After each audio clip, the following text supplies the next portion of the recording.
সাবেক প্রধানমন্ত্রী শেখ হাসিনা এবং তার ছেলে সজীব ওয়াজেদ জয়ের বিরুদ্ধে ৩০০ মিলিয়ন মার্কিন ডলার পাচারের অভিযোগ অনুসন্ধান শুরু করেছে দুর্নীতি দমন কমিশন দুদক।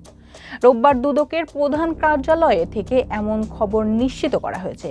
এর আগে শেখ হাসিনা ও শেখ রেহানা পরিবারের বিরুদ্ধে বিভিন্ন প্রকল্পে ৮০,০০০ কোটি টাকা দুর্নীতির অভিযোগ অনুসন্ধানে ৫ সদস্যের টিম গঠন করেছিল।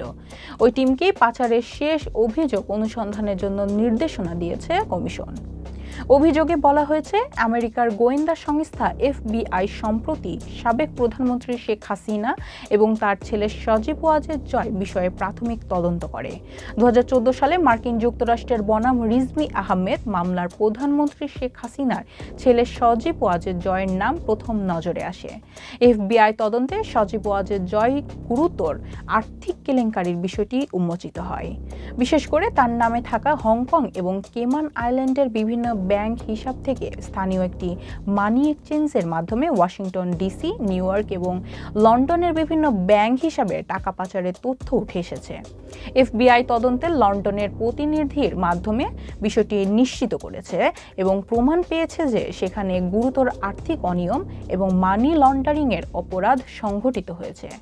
ডিপার্টমেন্ট অব জাস্টিসের senior trial attorney Linda Samuels special agent লা প্রভিটর সঙ্গে যোগাযোগ করে বাংলাদেশ থেকে ৩০০ মিলিয়ন ডলার মার্কিন যুক্তরাষ্ট্রের বিভিন্ন ব্যাংক হিসাবে জমা করা হয়েছে।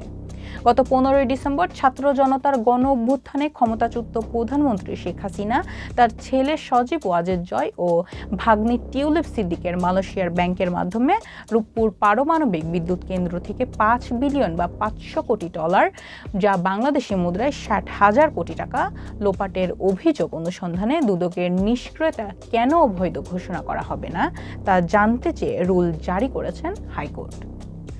গত ৩ সেপ্টেম্বরে এ অভিযোগ অনুসন্ধানের নির্দেশনা চেয়ে হাইকোর্ট রিট দায়ের করেন জাতীয়তাবাদী গণতান্ত্রিক আন্দোলন NDM এর চেয়ারম্যান ববি হাজ্জাজ। রিটে রূপপুর পারমাণবিক বিদ্যুৎ কেন্দ্রে শেখ হাসিনা ও তার পরিবারের সদস্যদের দুর্নীতি অনুসন্ধানে দুদকের নিষ্ক্রিয়তার বৈধতা চ্যালেঞ্জ করা হয়।